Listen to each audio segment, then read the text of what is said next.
हाय, आपके साथ मैं हूँ Surabhi Sharma. India TV YouTube channel subscribe करिए, बेल आइकन दबाएं। शुक्रिया रजत जी। इसराइल और फिलिस्तीन के बीच 11 दिन चली लड़ाई थम चुकी है। सीजफायर को 4 दिन हो गए हैं, लेकिन पाकिस्तान में इसको लेकर खूब हंगामा मच रहा है।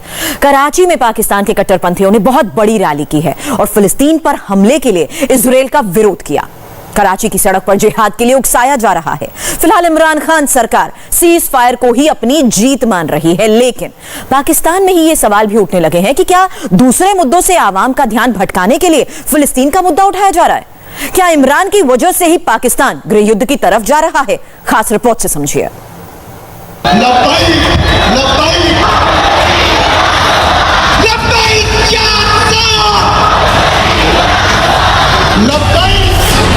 फिलिस्तीन में शांति, पाकिस्तान में अशांति। में लेंगे, तुझे देनी पड़ेगी, तुझे देनी पड़ेगी। पाकिस्तान की सड़कों पर जिहादी नारे।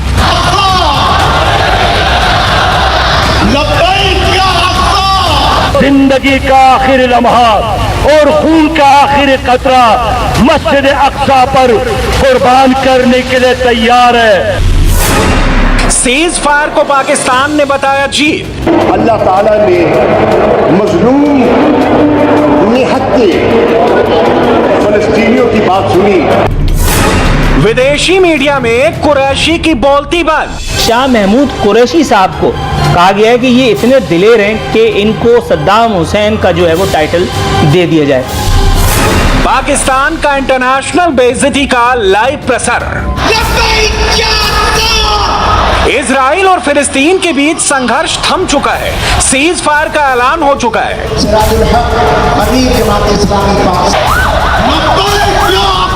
लेकिन पाकिस्तान उबला हुआ है, खुल्लम खुल्ला जिहाद का ऐलान कर रहा है। पाकिस्तान को सबक सिखाने की बातें हो रही हैं। कराची की ये तस्वीरें पूरे विश्व में वायरल हैं। में लेंगे, तुझे देनी पड़ेगी, तुझे देनी पड़ेगी। हम क्या चाहते हैं? कोरोना काल में लाखों का हुजूम कराची की सड़कों पर उमड़ पड़ा है। हाथ में फ्री फिलिस्तीन के बैनर थे।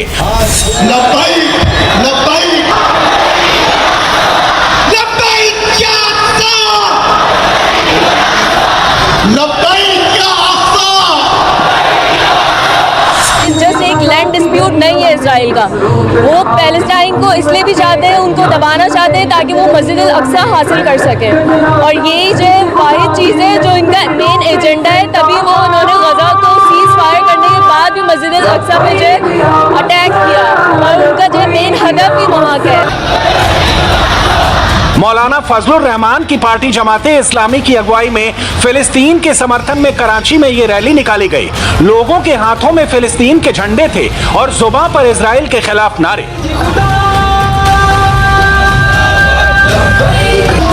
जमाते इस्लामी ने कहा कि पूरा पाकिस्तान फिलिस्तीनियों के संघर्ष में उनके साथ खड़ा है। जमात के नेता सिराजुल हक ने पाकिस्तान के समर्थन में जिहाद का ऐलान भी किया।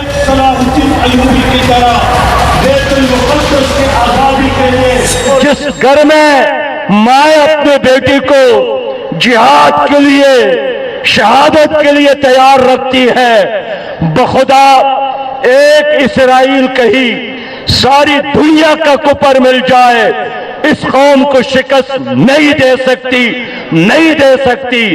मेरे भाइयों, मस्जिद अक्सा आज खून आलूद है। रमजान के महीने में खून आलूद चेहरों के साथ लोगों ने वहां नमाज अदा की, सिजदे रखे, क़ियाम किया और मस्जिद में यहूदियों ने दाखिल होकर उनकी फौजों ने हमारे भाइयों पर तशद्दुद की। मेरे भाइयों और दोस्तों, उस तशद्दुद के नतीजे में जज्बा जिहाद में इजाफा हुआ। 300 लोग शहीद हो गए, लाखों लोग शहादत के लिए तैयार खड़े हैं और जिंदगी का आखिरी लम्हा और खून का आखिरी कतरा मस्जिद अक्सा पर कुर्बान करने के लिए तैयार है। कराची समेत पूरे सिंध प्रांत में कोरोना को लेकर सख्त पाबंदियां हैं, लेकिन फिलिस्तीन के समर्थन में रैली में सारे नियम बेअसर रहे। लोगों के चेहरे पर न मास्क थे और न सोशल डिस्टेंसिंग दिखी। ये तब है जब पाकिस्तान में कोरोना के केस तेजी से बढ़ रहे हैं। जमात ने ऐलान किया है कि कराची की तरह ही पेशावर में भी 30 मई को जलसा किया जाएगा।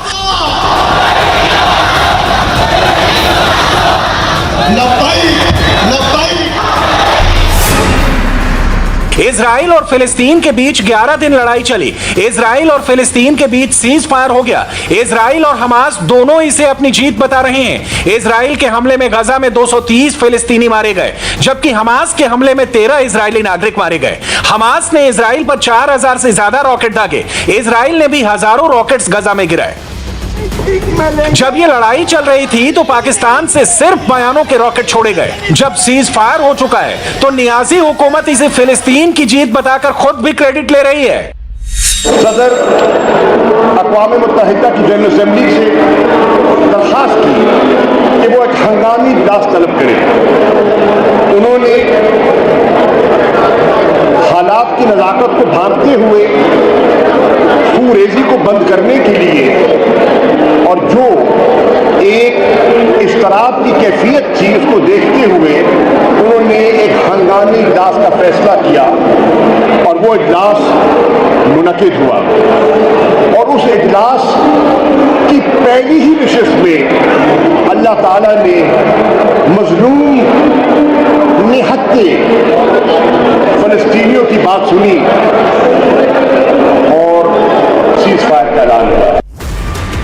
कुरैशी साहब भले ही सीज फायर पर सीना ठोक रहे हैं, लेकिन उनके अपने ही देश में उनकी खूब किरकिरी भी हो रही है। दरअसल पिछले हफ्ते अमेरिका में विदेशी चैनल के साथ इंटरव्यू में एंकर ने कुरैशी की बोलती बंद कर दी थी। कुरैशी ने एंकर बियाना गोलोदरागिया के सवाल पर जवाब में कहा कि इजराइल प्रभावशाली है और मीडिया को कंट्रोल कर रहा है। इसके बावजूद इजराइल मीडिया युद्ध में हार रहा है। कुरैशी के इस टिप्पणी को एंकर ने नस्लीय करार दिया, इसे यहूदी विरोधी टिप्पणी बताया।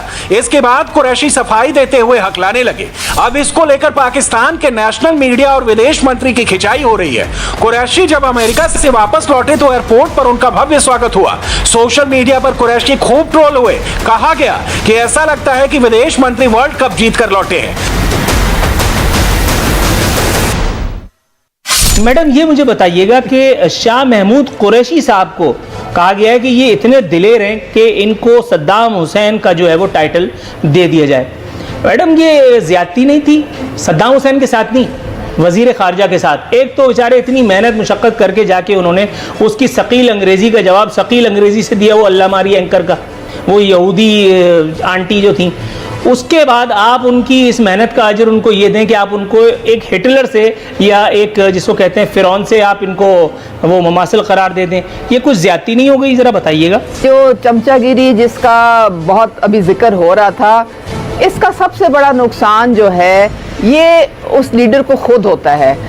शाह महमूद बहुत हमारे एक रिस्पेक्टेड फॉरेन मिनिस्टर हैं और उन्होंने बहुत अच्छे तरीके से फॉरेन पॉलिसी को हैंडल किया है, पूरी दुनिया के ऊपर ये वाज़ेह है। लेकिन सद्दाम हुसैन जो है उसके साथ कहना कि जी वो अब सद्दाम हुसैन तो वैसे ही कंट्रोवर्शियल एक फिगर है। भाई आप जो काम कर रहा है उसको उसकी अपने ज़ात की हैसियत से आपने अगर उसको तारीफ करनी है तो थोड़ी बहुत अपने जायज़ एक मुनासिब तरीके से कर लें। लेकिन इस तरह के नाम देने और फिर जिसे कहते हैं ना कुछ more loyal than the king himself, इससे वो फायदे की बजाय लीडर को उल्टा नुकसान पहुंचाते हैं। पाकिस्तान में बहुत ज्यादा शोर मचा हुआ है।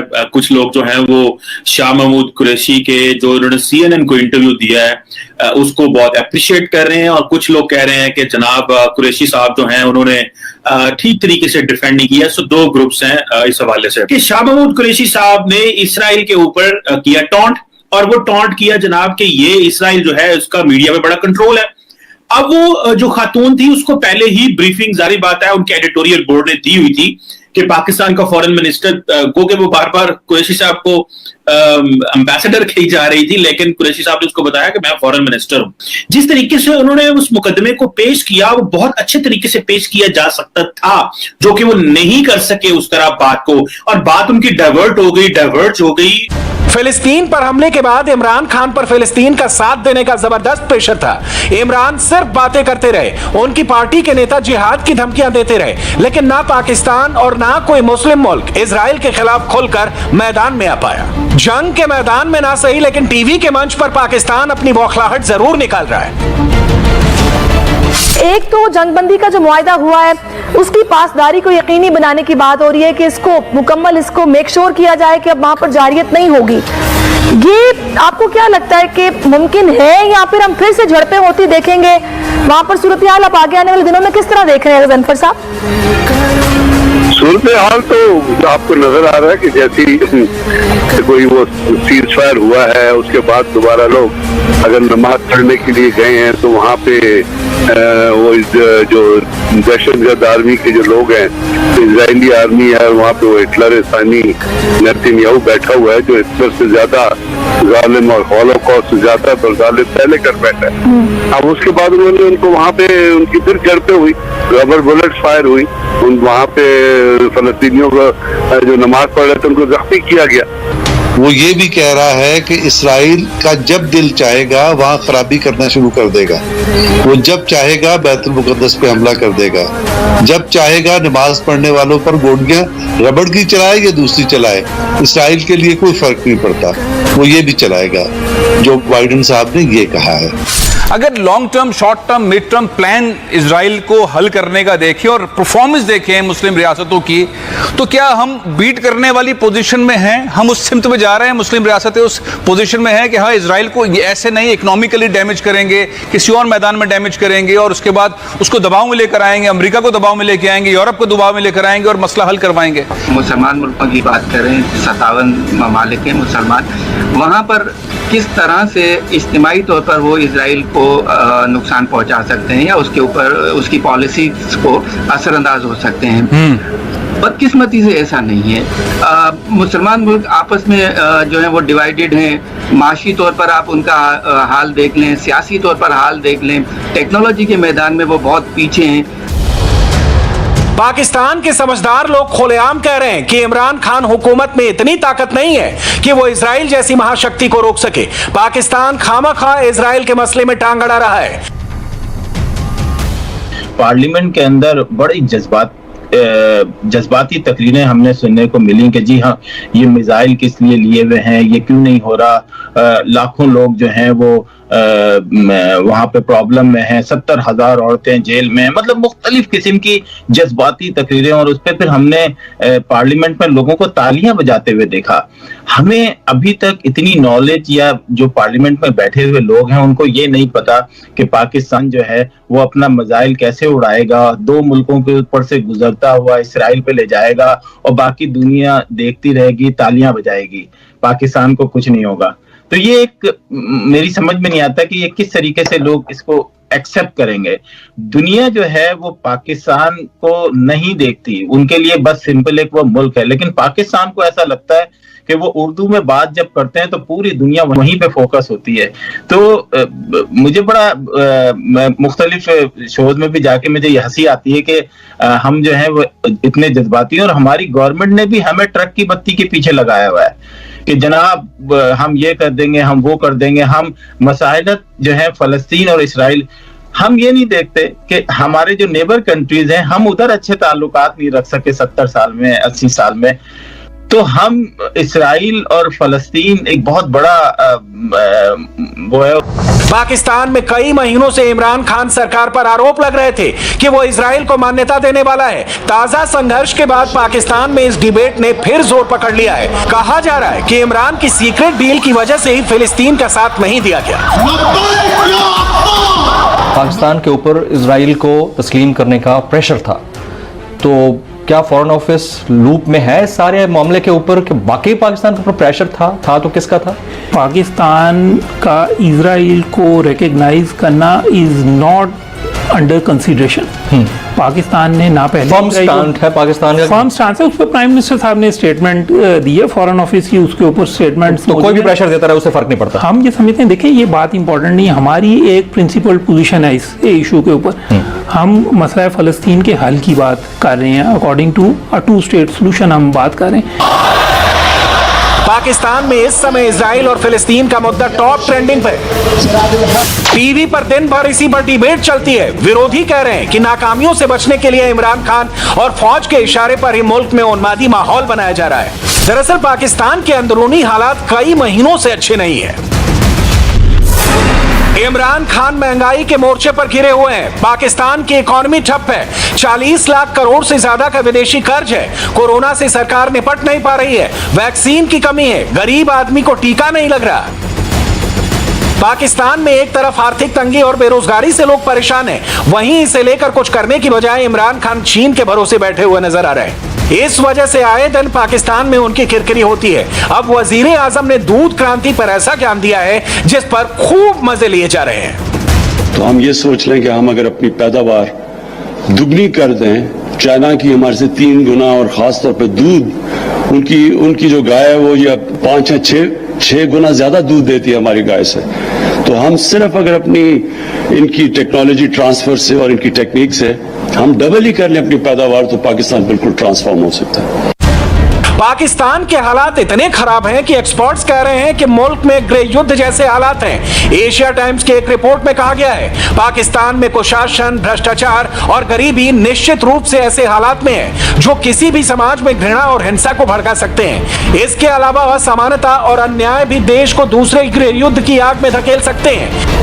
इमरान खान साहब की एक अच्छी, अच्छा उमर भाई ये बताएं, ईमानदार हैं, मोहब्बत करते हैं पाकिस्तान से, लेकिन मैं उस ईमानदारी का करूं क्या कि 30, मैंने आपको शुरू में बताया 30 रुपए किलो का सिनेरियो, 300 रुपए का 10 किलो का आटे का थैला था जो 700 का हो गया है। मोहब्बत का, ईमानदारी का क्या करूं? जो 50 रुपए किलो चीनी थी, इनकी हुकूमत में 100 रुपए किलो चीनी हो गई है। मुर्गी 500 रुपए किलो मिल रही है। मैं इस मोहब्बत का, ईमानदारी का मैं करूं क्या? मेरा तो किचन नहीं चल रहा ना, तनख्वाह मेरी बढ़ नहीं रही।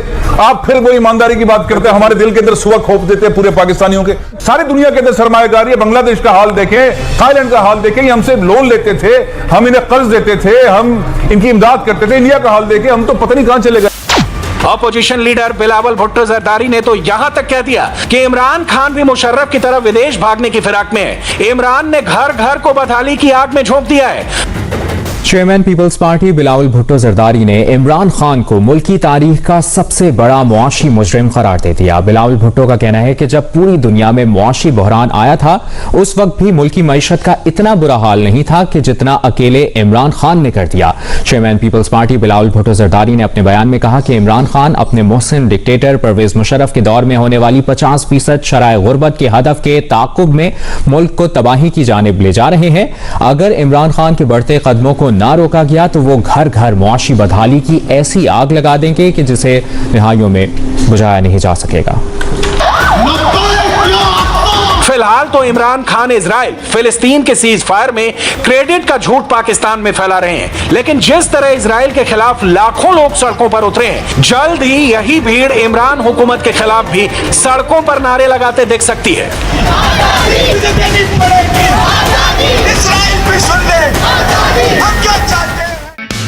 हाय, आई एम सुरभि शर्मा। खबरों से अपडेट रहने के लिए India TV YouTube channel subscribe करिए, साथ में बेल आइकन जरूर दबाएं। जुड़े रहें इंडिया टीवी के साथ।